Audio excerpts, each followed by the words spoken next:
Did you hear quite a sight down in the early hours on Wall Street this morning? Santa traded in his reindeer and sleigh for an autonomous John Deere tractor.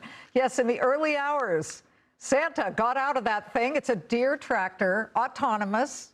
John Deere and Company ringing in the holiday season, so they invited Santa to kick off their investor day at the New York Stock Exchange by having him ride right up to the front door on one of the farm equipment maker's new tractors.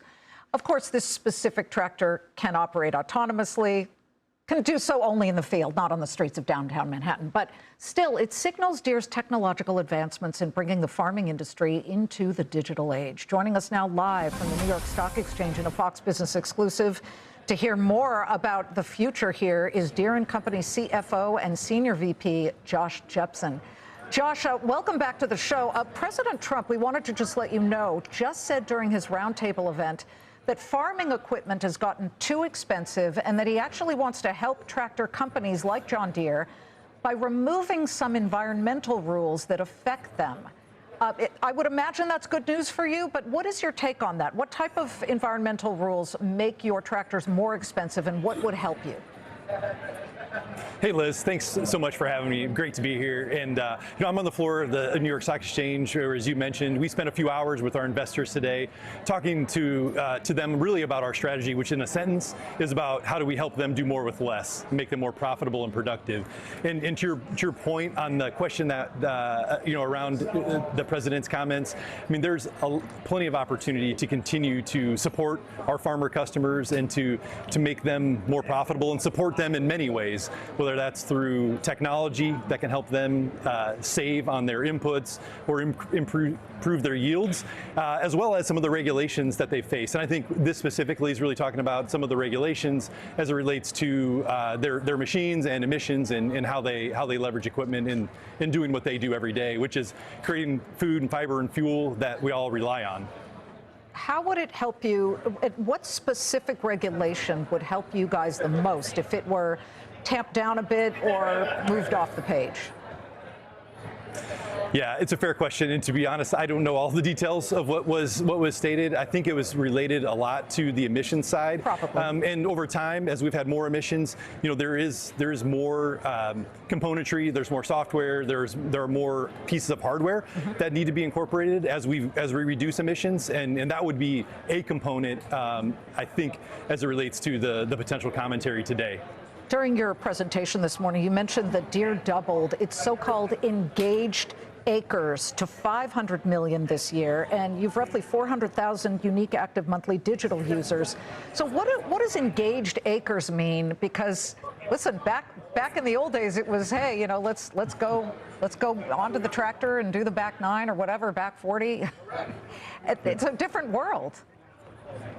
Yeah, entirely. I mean, engaged acre is all about digitizing that acre. So when you think about going through the field and I'm planting corn seeds in the springtime, we're actually recording that. We're geospatially tagging every seed and putting that into our cloud-based digital platform. So we're really taking that, which has historically been somewhat analog, to the digital age and really creating a digital twin of the farm in our John Deere Operations Center so they can make different decisions, they can share that with their trusted advisors, and really it's all about helping them make better decisions and to deliver better outcomes. Well, one of the things that I remembered that you recently rolled out was your See and Spray autonomous vehicle, where there are cameras that are hooked up to it, and we can show our viewers because it's very interesting. And these cameras tell the artificial intelligence software what looks like a weed and what looks like a crop, so only the weed is sprayed with the weed killer and the germicide. So I think about that and I think, wow, I mean, you're saving money on the weed killer amount that you are spraying out there, and you're hopefully not putting as many chemicals into all the crops.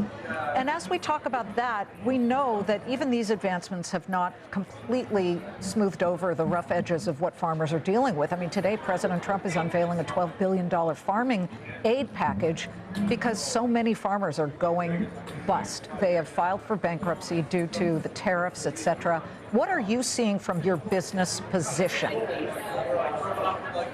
Yeah, certainly. I mean, the ability to help farmers do more with less is critical. You laid out the case for why a technology like See & Spray is so important. Because what we see is only spraying weeds and not healthy plants can save up to 60% of herbicide, and that's extremely expensive. So, for example, that could save $15 an acre for a farmer, which no matter any environment that is helpful, it's particularly helpful in an environment like we're in today.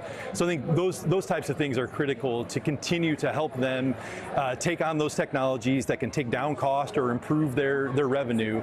And importantly, we're also finding ways to do that not only on brand new equipment, but to retrofit that, to take that onto existing machines, which allows them to get into those technologies at a lower cost and to deliver the outcomes that, like you mentioned, that are really, really important in a time like this where there is more pressure on margins on the farm.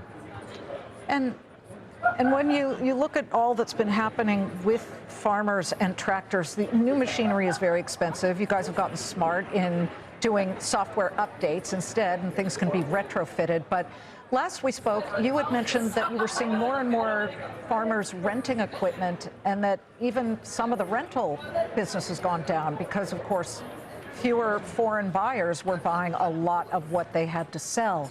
Where does it stand now? Because there has been that deal that the president struck with China to start buying the soybeans again.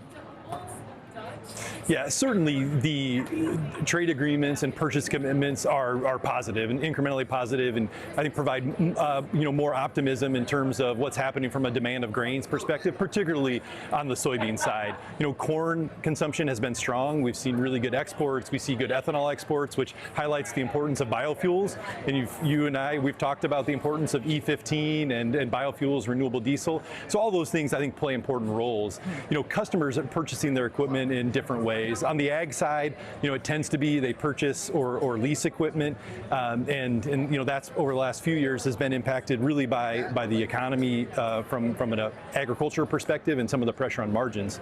The construction side of the business definitely sees a lot of rental business. Yeah. Up 30 to 40% of machinery there is rented and not purchased. So our focus of having a captive financial company, John Deere Financial, is how do we have all the financial solutions available to meet what our customers need, whether that's buying a new machine, buying a second-hand machine, and we can finance or lease those, or our dealers have rental options as well. So we try to cover all those bases to take care of what our customers want and how they want to get into that equipment. I know you've got a crowd there of investors on your investor day, so get back to them. Thanks for stopping in front of the Fox Business cameras for this exclusive interview.